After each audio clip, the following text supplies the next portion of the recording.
Chapter 13. Epilogue, Antecedents, and Transmission of the Holy Dharma. Then Sakra, the Prince of the Gods, said to the Buddha, Lord, formerly I have heard from the Tathagata and from Manjusri, the Crown Prince of Wisdom, many hundreds of thousands of teachings of the Dharma, but I have never before heard a teaching of the Dharma as remarkable as this instruction in the entrance into the method of inconceivable transformations.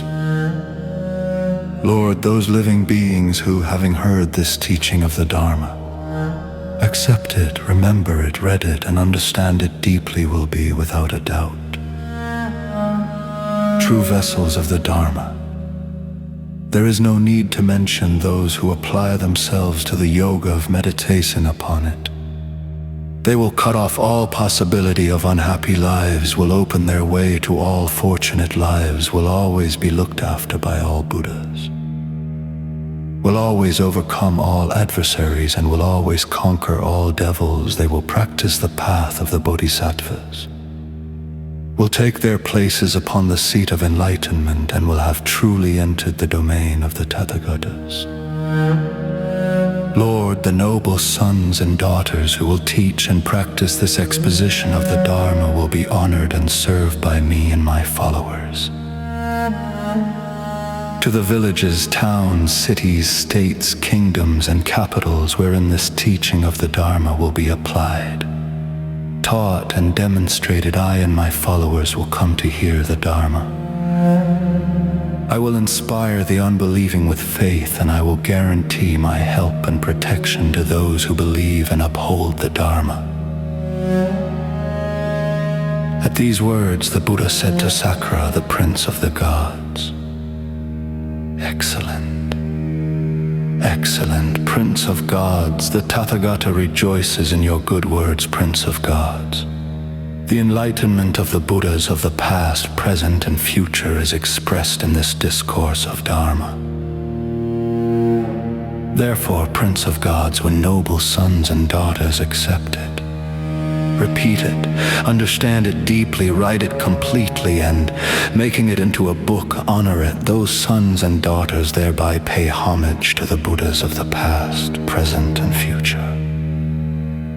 Let us suppose, Prince of Gods, that this billion-world galactic universe were as full of Tathagatas as it is covered with groves of sugar cane, with rose bushes, with bamboo thickets, with herbs, and with flowers, and that a noble son or daughter were to honor them, revere them, respect and adore them, offering them all sorts of comforts and offerings for an aeon or more than an aeon.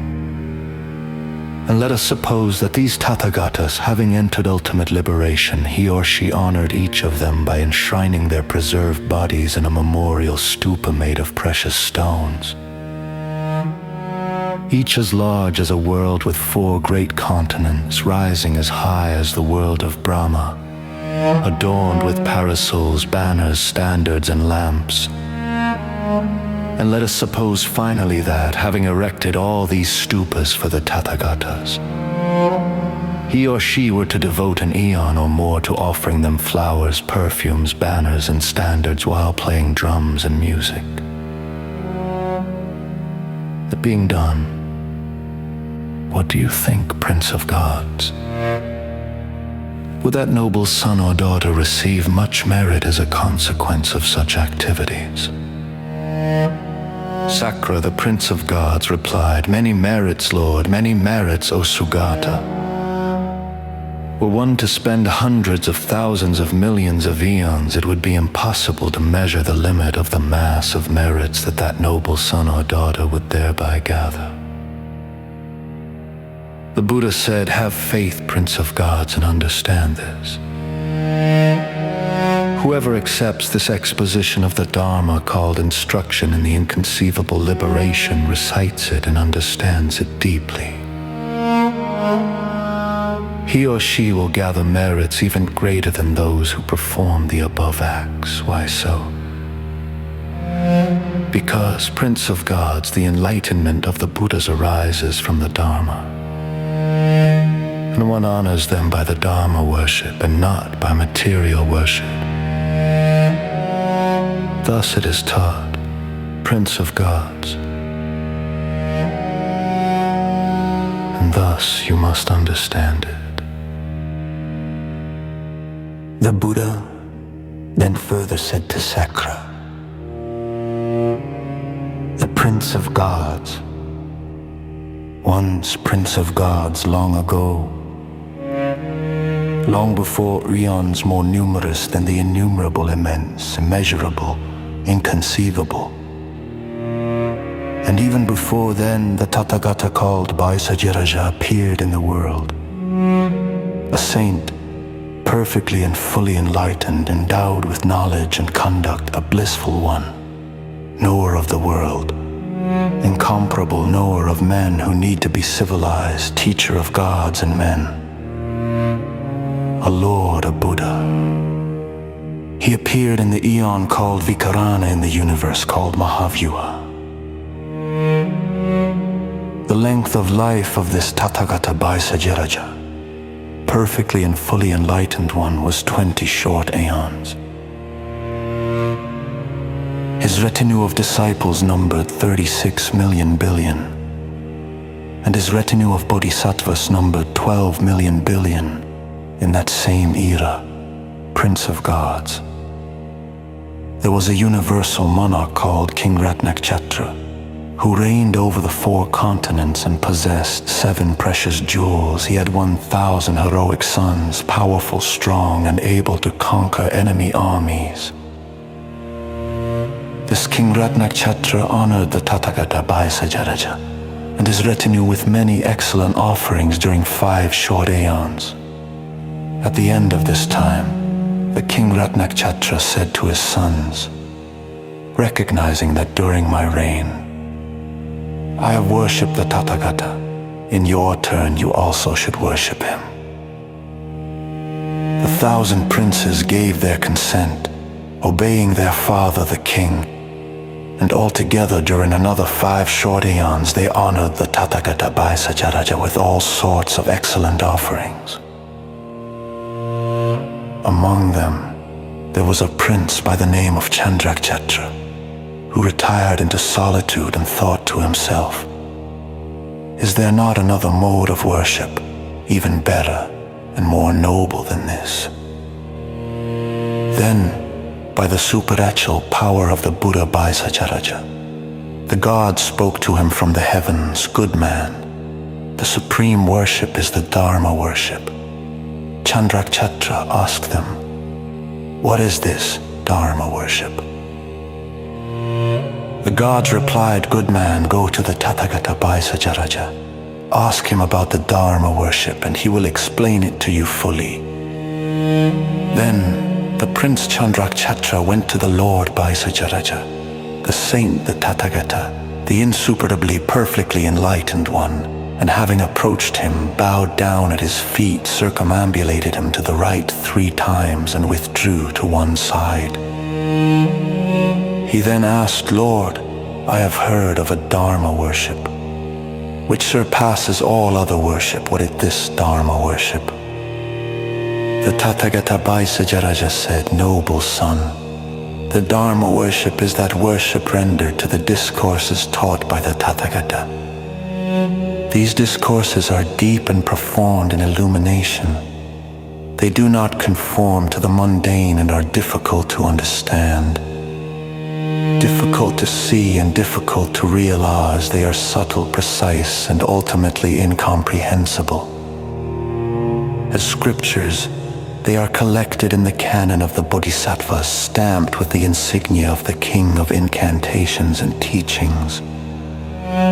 They reveal the irreversible wheel of Dharma, arising from the 6 transcendences, cleansed of any false notions. They are endowed with all the aids to enlightenment and embody the 7 factors of enlightenment. They introduce living beings to the great compassion and teach them the great love. They eliminate all the convictions of the maras, and they manifest relativity. They contain the message of selflessness, living beinglessness, lifelessness, personlessness, voidness, signlessness, wishlessness, non-performance, non-production, and non-occurrence. They make possible the attainment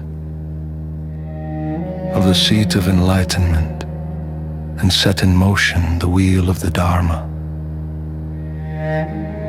They are approved and praised by the chiefs of the gods, Nagas, Yakshas, Gandharvas, Asuras, Garudas, Kimneras, and Mahoragas. They preserve unbroken the heritage of the holy Dharma, contain the treasury of the Dharma, and represent the summit of the Dharma worship. They are upheld by all holy beings and teach all the bodhisattva practices. They induce the unmistaken understanding of the Dharma in its ultimate sense.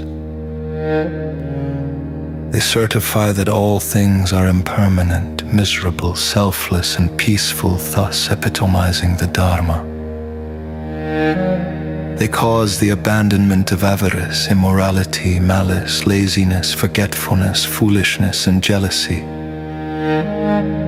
as well as bad convictions, adherence to objects, and all opposition. They are praised by all the Buddhas. They are the medicines for the tendencies of mundane life, and they authentically manifest the great happiness of liberation. To teach correctly, to uphold, to investigate, and to understand such scriptures, thus incorporating into one's own life the holy Dharma, that is the Dharma worship. Furthermore, noble son, the Dharma worship consists of determining the Dharma according to the Dharma, applying the Dharma according to the Dharma, being in harmony with relativity, being free of extremist convictions, attaining the tolerance of ultimate birthlessness and non-occurrence of all things, realizing selflessness and living beinglessness, refraining from struggle about causes and conditions, without quarreling or disputing, not being possessive, being free of egoism, relying on the meaning and not on the literal expression, relying on gnosis and not on consciousness, relying on the ultimate teachings definitive in meaning, and not insisting on the superficial teachings interpretable in meaning, relying on reality and not insisting on opinions derived from personal authorities, realizing correctly the reality of the Buddha, realizing the ultimate absence of any fundamental consciousness, and overcoming the habit of clinging to an ultimate ground. Finally attaining peace by stopping everything from ignorance to old age, death, sorrow, lamentation, misery, anxiety, and trouble. And realizing that living beings know no end to their views concerning these 12 links of dependent origination. Then, noble son, when you do not hold to any view at all, it is called the unexcelled Dharma worship. Prince of Gods, when the Prince Chandrahatra had heard this definition of Dharma worship from the Tathagata by Sayaraja, he attained the conformative tolerance of ultimate birthlessness, and taking his robes and ornaments, he offered them to the Buddha by Sayaraja, saying, "When the Tathagata will be in ultimate liberation, I wish to defend his holy Dharma, to protect it, and to worship it. May the Tathagata grant me his supernatural blessing, that I may be able to conquer Mara and all adversaries and to incorporate in all my lives the holy Dharma of the Buddha." The Tathagata Bhaisajaraja, knowing the high resolve of Chandrahatra, prophesied to him that he would be At a later time in the future, the protector, guardian, and defender of the city of the holy Dharma. Then Prince of Gods, the Prince Chandrahatra, out of his great faith in the Tathagata, left the household life in order to enter the homeless life of a monk, and having done so, lived making great efforts toward the attainment of virtue. Having made great effort and being well established in virtue, he soon produced the 5 super knowledge, understood the incantations, and obtained the invincible eloquence. When the Tathagata Vaisajaraja attained ultimate liberation, Chandrahatra, on the strength of his super knowledge and by the power of his incantations, made the wheel of the Dharma turn just as the Tathagata Vaisajaraja had done, and continued to do so for 10 short eons.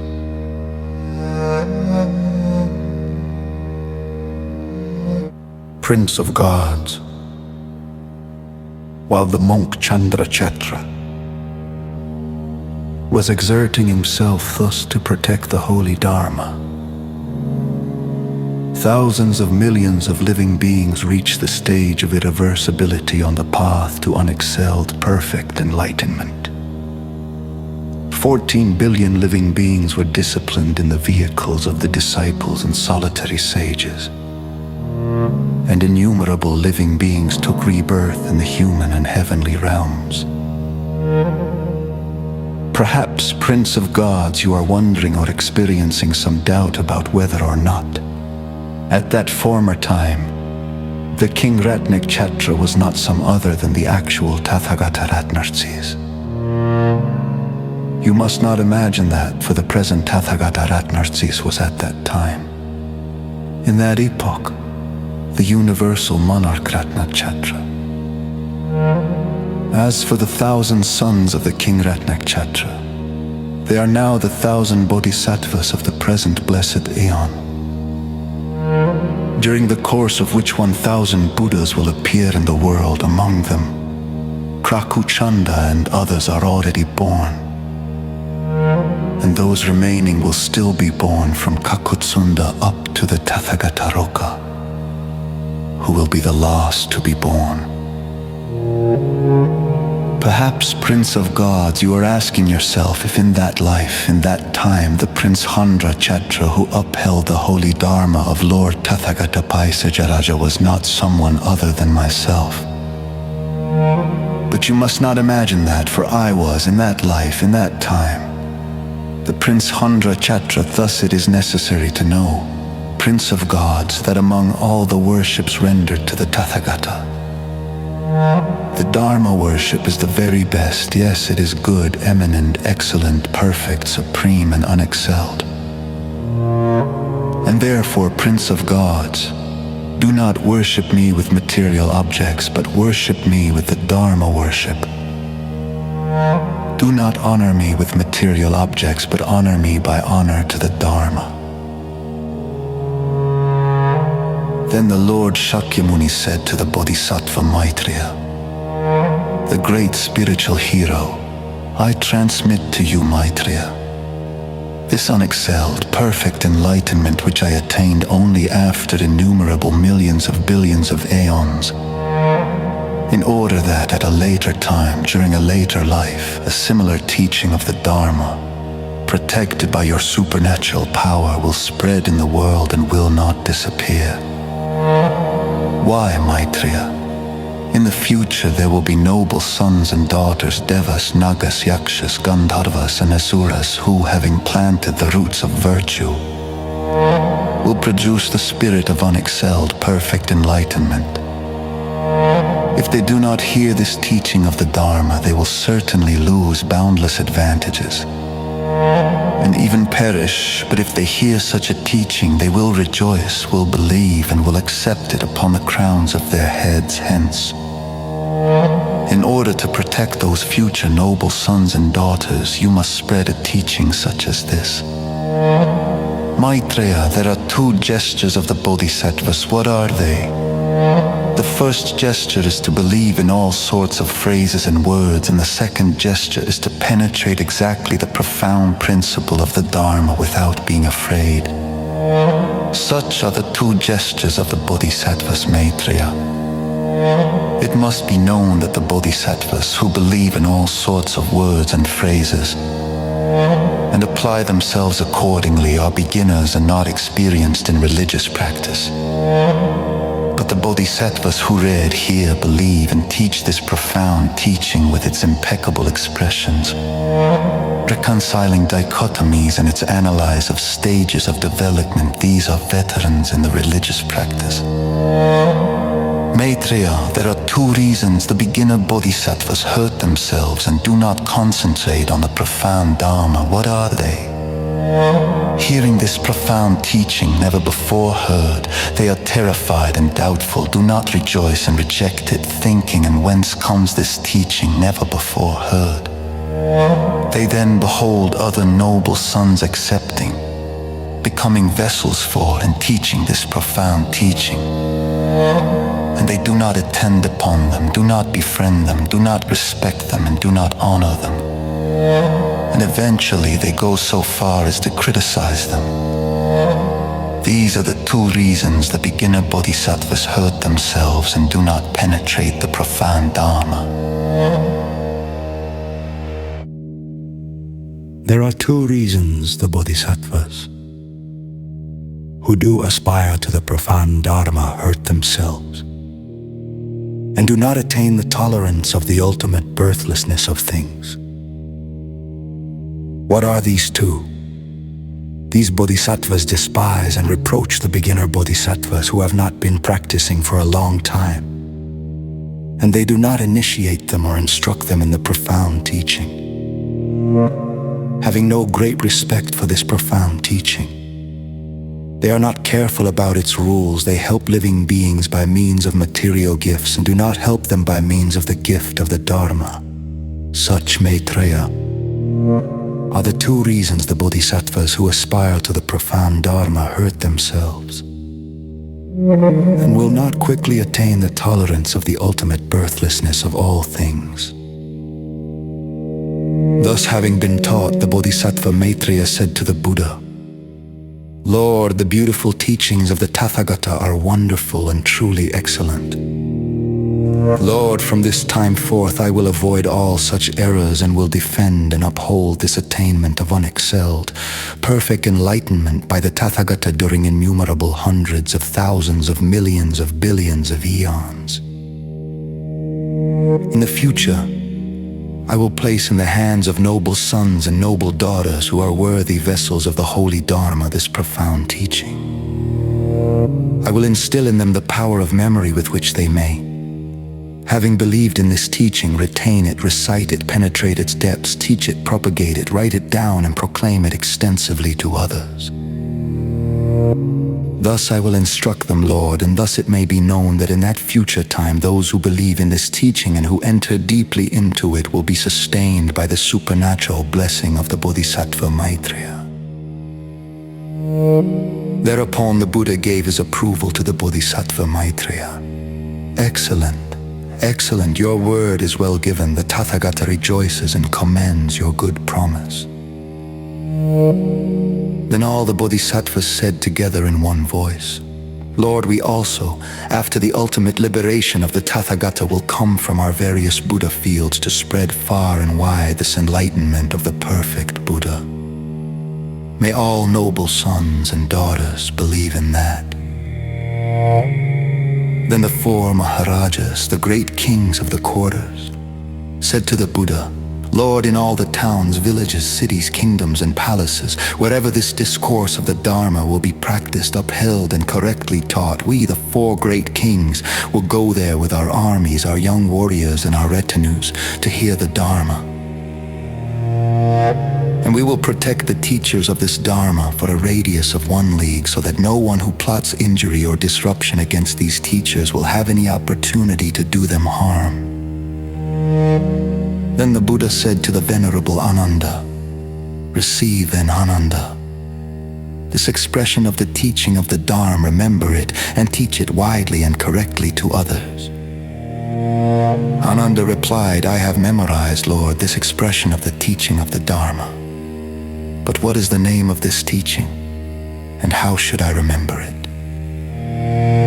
The Buddha said, Ananda, this exposition of the Dharma is called the teaching of Vimalakirti, or the reconciliation of dichotomies, or even section of the inconceivable liberation. Remember it thus. Thus spoke the Buddha. In the Lichavi Vimalakirti, the Crown Prince Manjusri, the Venerable Ananda, the Bodhisattvas, the great disciples, the entire multitude, and the whole universe with its gods, men, asuras, and Gandharvas rejoiced exceedingly.